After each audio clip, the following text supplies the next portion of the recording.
Hey guys, it is December 30th and I'm here with another book review. This is the one that's going to be coming out probably in January. I've already uploaded two videos of book reviews for December. So I decided I'd just throw this into January, the end of January, of everything I've read, just because we're already in the end of the month and I don't have the time to finish another one or two to make a full video. But I picked this book up at the Dollar Tree and I read it in one day. It is by Ronald H. Bosson, and sorry we have a really windy day, but it's so pretty outside. It's called Eli's Promise. It is basically based off of where the Nazis occupied Poland and the Holocaust and how they were sending the Jews to concentration camps, work camps, and things of that sort. This was a really good book. I give it a 7 out of 10 just because I loved it, but in some parts of the books I had problems paying attention to it because I felt like it really didn't relate in a way. And it kind of went from one part of Eli's life to another part of his life. So they were a very prominent family.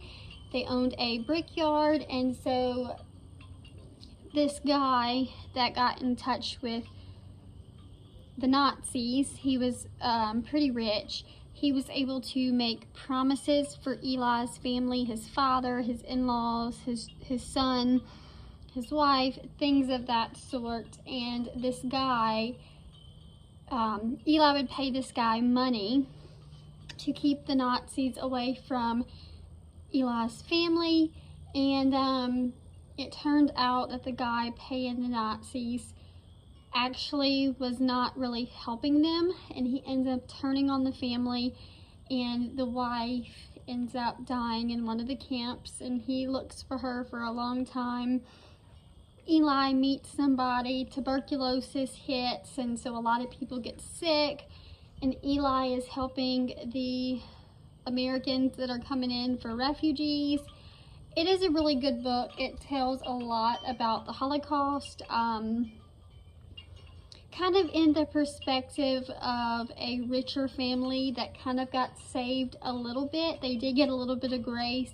Even though they did lose a bunch of family members, they did have grace for a lot longer than most of the Jews. So it honestly really shows, if you've ever read The Diary of Anne Frank, which I have, but it's been a long time, Anne Frank's family went into hiding. Eli's family never had to go into hiding until the very end when his son went into hiding. And so yeah, it says it's a fiction book. Parts of the story is real, part of it is kind of made up. But I feel like it really brings a big look into what our country is now and what it was, and it kind of scares you for the things that could happen to us, because it has happened in the real world.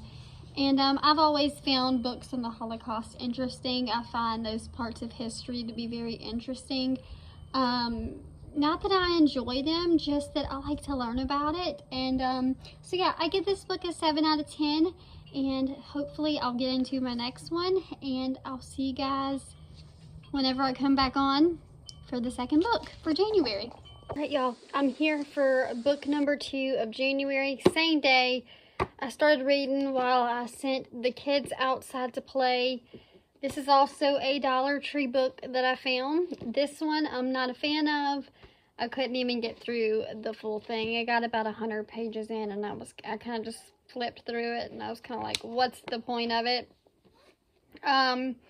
It's Stay Sexy and Don't Get Murdered, the definitive how-to guide by Karen Kilgariff and Georgia Hardstark.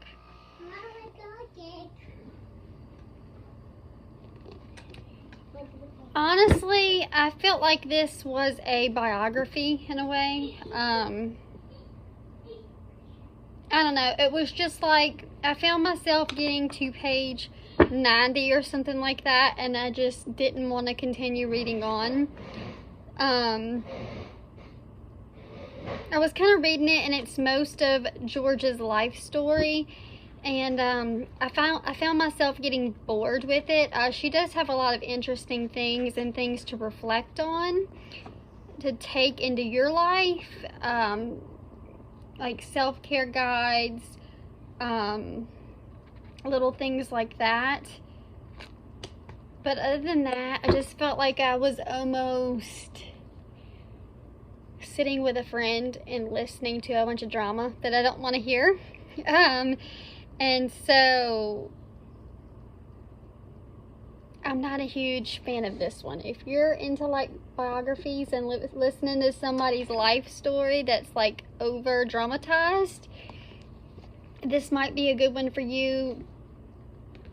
But if I had to rate this book, I'd probably give it a 2 out of 10. I very rarely don't finish a book that I start. And this one looked really good, and I was really hoping that it would be. And like I said, it does have some good advice in here. I just can't continue reading it. It's not my thing.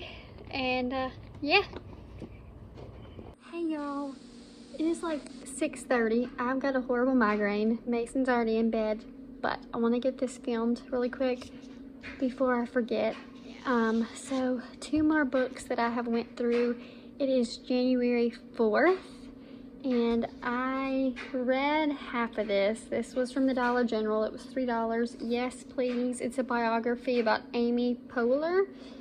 I didn't know who she was, and when I bought it, on the back it had a sticker. I removed it, but it said it was a thriller, so I really didn't read through it before I bought it. And yeah, it's a biography, so those are not my type of books, so I got through about half of it and I just couldn't keep up with it, so I try to stay away from too many biographies. I wish it wouldn't have said thriller, because it would have been, I feel like that would have been a good author for a thriller book if it was a thriller.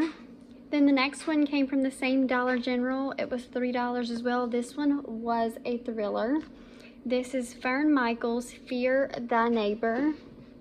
If you are looking for a good thriller that has a lot of deep stuff, I would not recommend this book to anyone under 18. It starts off with a girl in Allison. She was raised in foster care her whole life, back and forth, and there's a lot of traumatic stuff that happens in those homes, her escaping, and she lands up in Florida buying a cottage on the beach, and Fear the Neighbor, that's the name of it, that's what it's about. And in this book, I give this a 10 out of 10, because anytime, I'm one of those people, when I read a thriller, like, I'm trying to figure it out as I'm reading it. Who do I think did the crime, or is in trouble, needs to be in trouble, needs to be looked at? But this one was so good that I couldn't even figure it out. Every time, there were some pages that would drag on, and then boom, right at the right time before you're like, I'm done with it, it would hit you with another turning point. And so it was a really good, really good book. Again, the ending, I was not expecting the ending to be the way it was. The person that they were trying to find for years I was looking at 2 or 3 other people, and it was not the person or persons that I thought it was. I give it a 10 out of 10. If you are looking for something that just will blow your mind, when you try to figure out books and you can't figure it out in the end, it's like, wow, that's one of those.